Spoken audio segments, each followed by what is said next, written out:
you like to start? Yes. Say who you are. Of course. Thank you very much. Well, first of all, my name's Richard Emmott, and my job is Corporate Affairs Director of Yorkshire Water, which means I deal with stakeholders, MPs.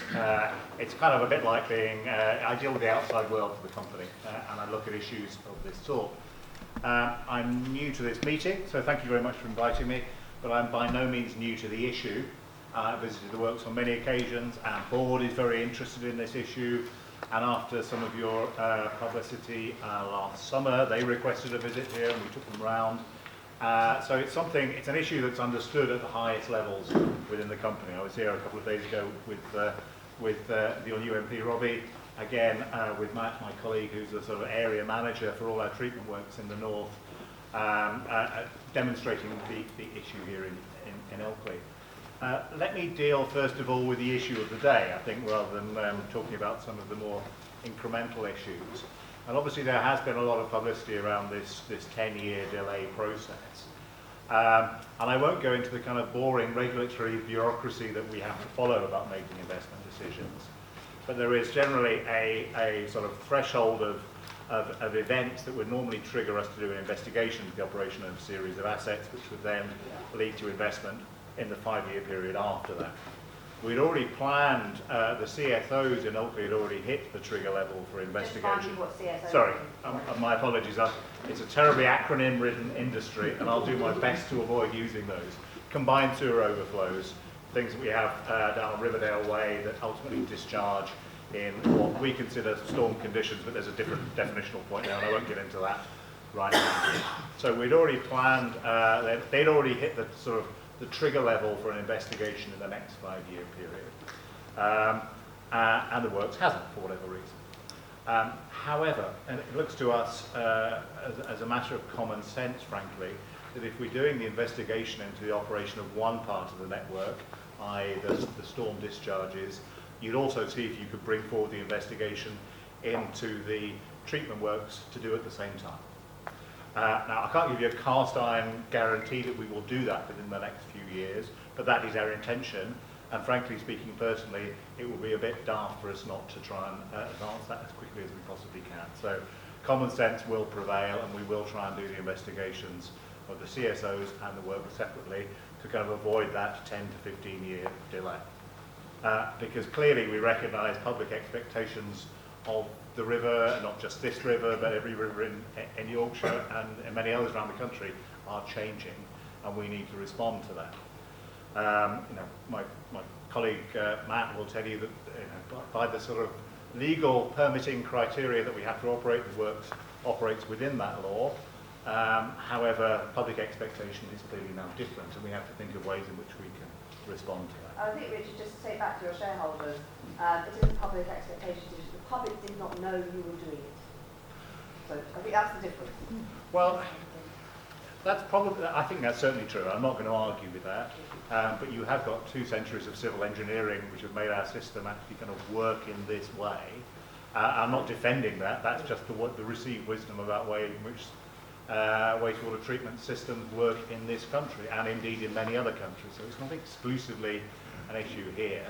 So then you've got to think of a way of kind of re-engineering an entire system to deal with something, as you say, the public didn't know about, or their expectations of the rivers fundamentally change.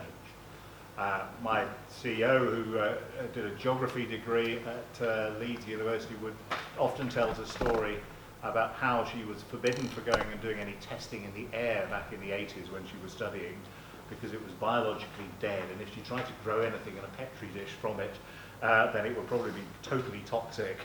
Now that's changed, and the river is now close to being able to be, have the sort of quality that we can actually abstract drinking water from, and it has a much better biodiversity than it did previously. But things move on, and we have to find ways of moving on with those things. So that's the investment issue. We will do our very best to avoid that sort of delay that you've seen talked about. Just clarify, Richard, just on the delay, which is how do we go from try and very best to will? Well, if you give me a couple of weeks, I will be able to confirm that. It's marvellous, we look forward to that. Yeah, certainly not 5 years. Okay. So just that will happen, I'm sure of it, but I just need to be able to confirm that. There's some dull bits of bureaucracy we need to go through internally, but there's a will to get it done, I will assure you of that. Well, that's really fantastic news. Yeah. Thank you very much. Really, that's great.